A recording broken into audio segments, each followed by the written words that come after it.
Okay, got all the bits of leather cut, and you can probably figure this out, but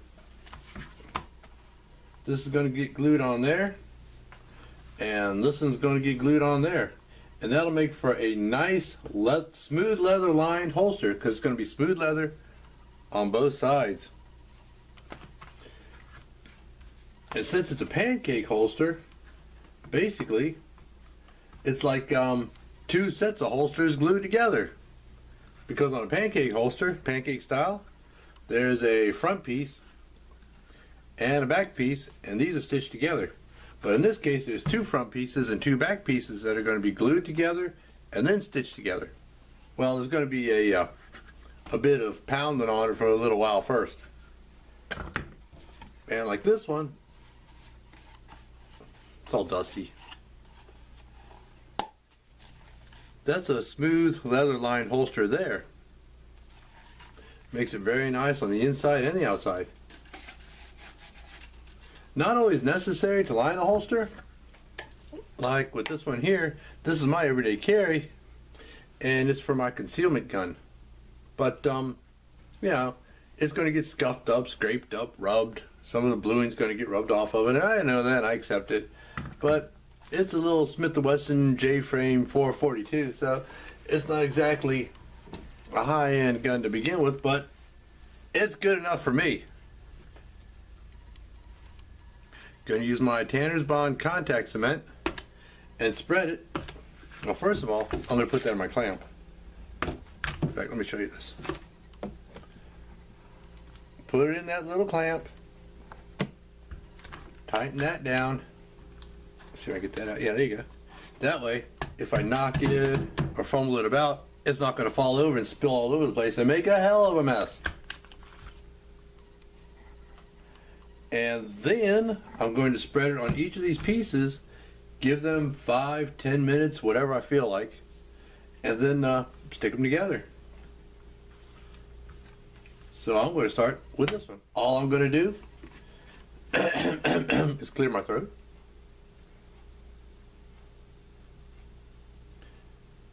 Just take my little brush. Now, this isn't exactly an action-packed, exciting scene here, I know. And I usually just start around the edges. Now, I don't want to get it out onto the paper. The paper's there just in case I get sloppy. Because if I get it out on the paper, then that'll get on the front side of the leather, and I don't want to do that. But the paper's there just in case. Well, I'm going to continue doing this, and we'll be back after I get some glue on these things. Actually, I'm going to put the glue on it, and I'm going to let it set up. I'll probably stick one together and then come back to stick the other one together. We'll see. I've got one side glued together. Now, it doesn't fit exactly, but it actually doesn't have to, because it could be trimmed to fit exactly. I'll just take it out to the garage, use my sander here, and sand it down so it fits right. Or, you know, so it's, well, perfect, basically. Anyway, I got that one put together, and like I said, I was going to glue one together, and then turn the camera on to glue the other one. Now the way I'm going to start doing this, actually, let me get all this stuff out of the way. Don't need this anymore. All the glue is dried. Well, it's not completely dry. It's contact cement. With contact cement, see, it doesn't even stick like that.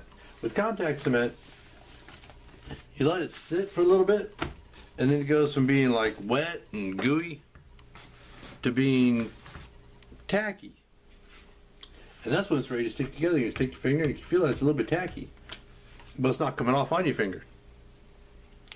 I don't know, 10-15 minutes or so.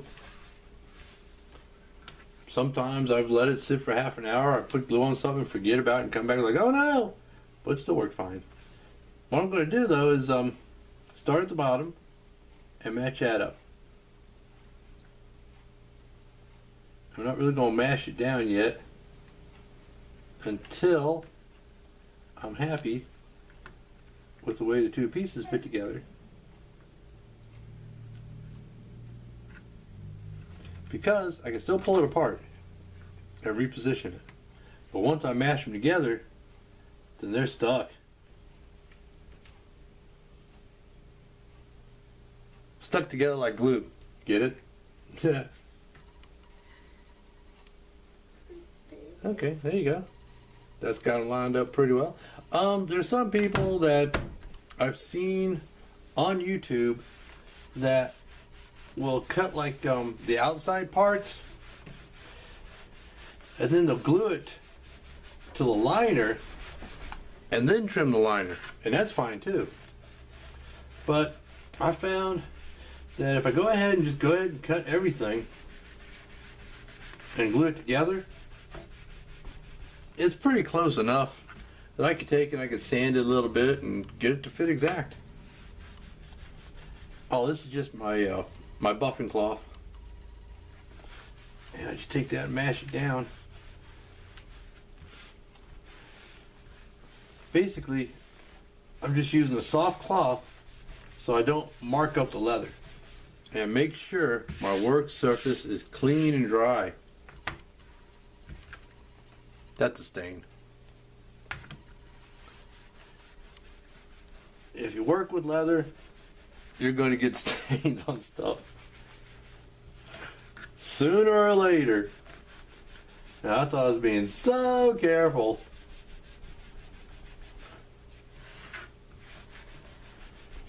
But it wasn't much. And at least it didn't get all over the floor and the carpet. Make my Italian wife mad at me.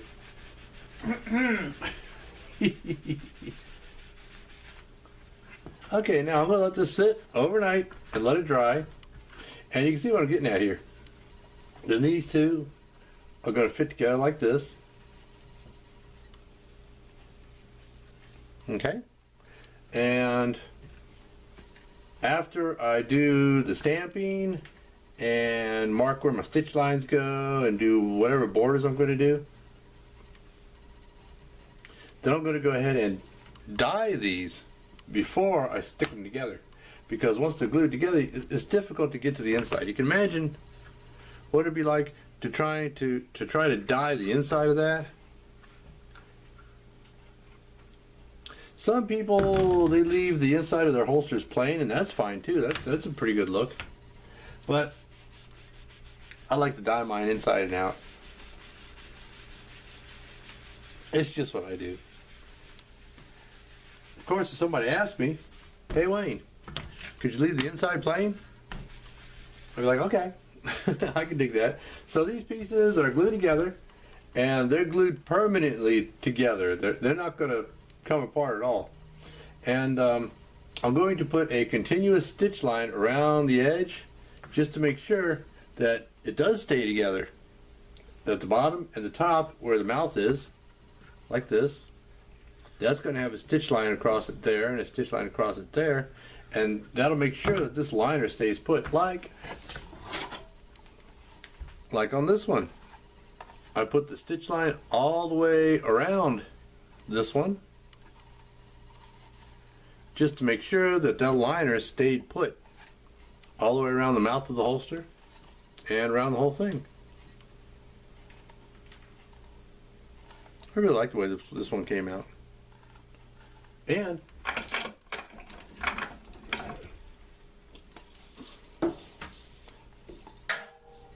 this one matches my belt.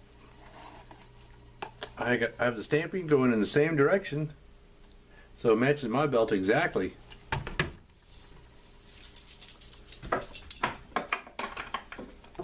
Anyway,